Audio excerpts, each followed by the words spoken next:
everyone. Welcome to the Clark County Public Library program Summer Posse. My name is Miss Amanda, and today I will be reading you a picture book and showing you a craft that you can make at home. We will be reading The Tree Lady with permission from Simon & Schuster.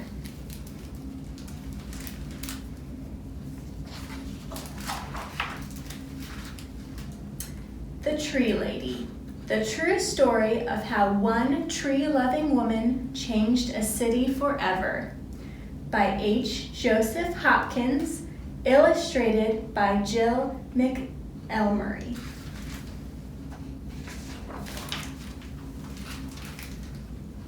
Catherine Olivia Sessons grew up in the woods of Northern California.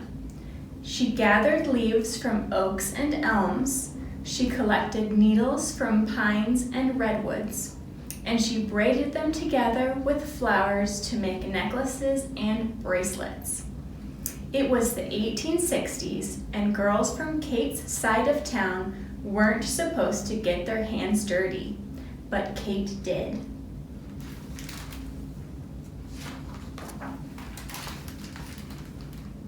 Kate listened well in school. She learned how to write and count.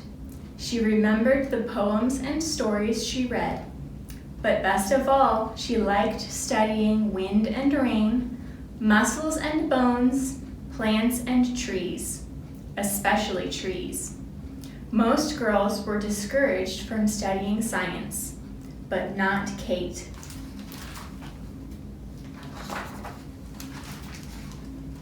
Kate felt the trees were her friends.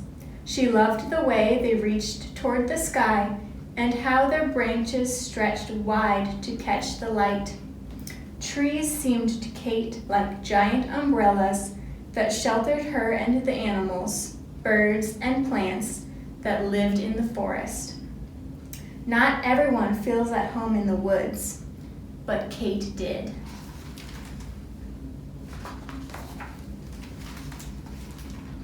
When Kate grew up, she left home to study science at college. She looked at soil and insects through a microscope. She learned how plants made food and how they drank water. And she studied trees from around the world. No woman had ever graduated from the University of California with a degree in science. But in 1881, Kate did.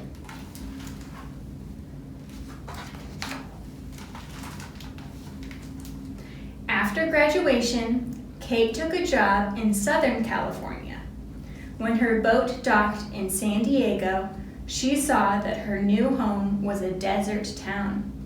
Kate never thought she would live in a place with very few trees, but now she did.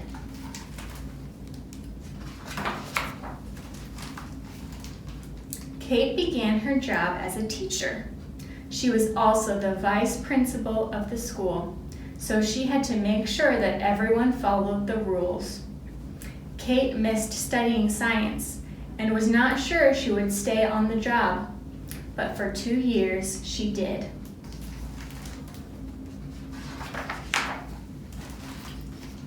From her school, Kate could see City Park in the hills above town. It was called a park, but it didn't look like one. It was where people grazed cattle and dumped garbage. Most San Diegans didn't think trees could ever grow there, but Kate did.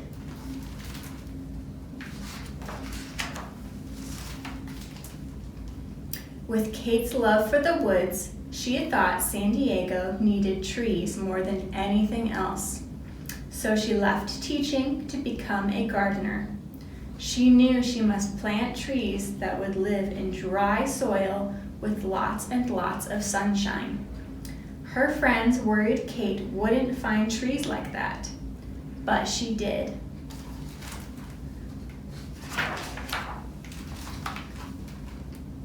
Kate became a tree hunter. She wrote letters to gardeners all over the world and asked them to send her seeds that could grow in a desert.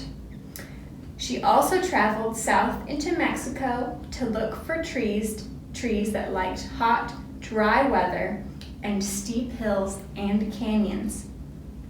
Not everyone knows how to hunt for trees, but Kate did.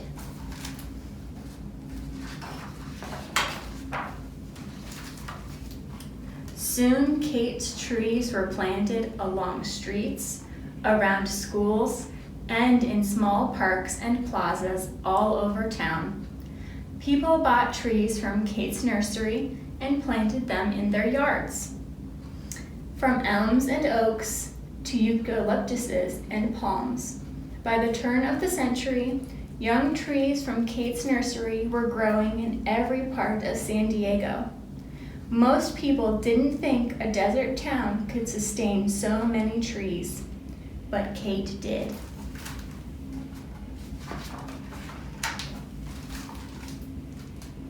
Then in 1909, the city leaders announced that a great fair called the Panama, California Exposition was coming to San Diego in 1915.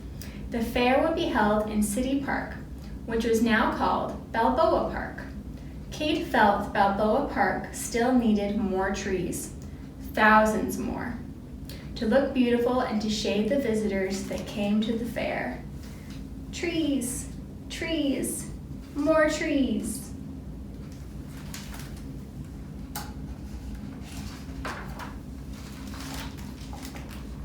That was too many trees for Kate to plant by herself, but she knew lots of people could do it together. She asked her friends to bring their friends and come to the park for tree planting parties. Again and again, people volunteered to help. Those volunteers weren't sure they could plant enough trees, but before long, they did.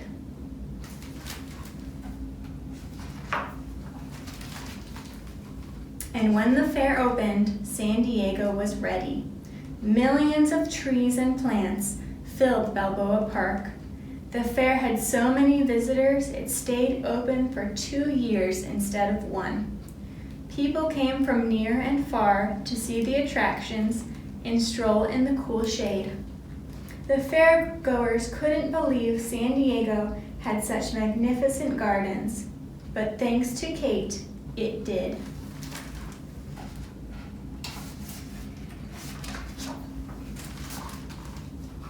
In the years after the fair, Kate was given many awards for her work, and people took to calling her the mother of Balboa Park. She continued gardening and planting trees until her death in 1940.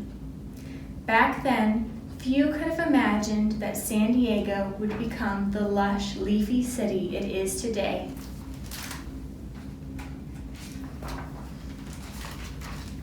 But all along, year after year, Catherine Olivia Sessions did. The end. Now I can show you a craft that you can make at home. I've made a tree collage. You can make this by gathering leaves and sticks, or even flowers, creating a tree or other type of pattern, and gluing them onto the paper. Thank you for listening. Bye.